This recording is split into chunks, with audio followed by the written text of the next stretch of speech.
Africa ভেঙে দুই ভাগ। পূর্ব আফ্রিকায় বিশাল ফাটল, আসছে নতুন মহাসাগর। পৃথিবী পরিবর্তনের ধারা অব্যাহত রয়েছে।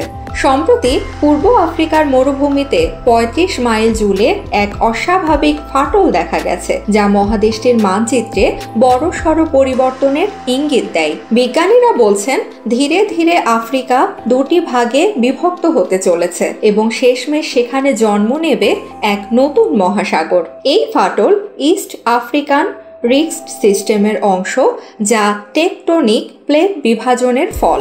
আফ্রিকার প্রধান দুটি প্লেট, নুবিয়ান পশ্চিম অংশ এবং সোমালিয়ান পূর্ব অংশ, ক্রমশ একে অপর থেকে দূরে সরে যাচ্ছে।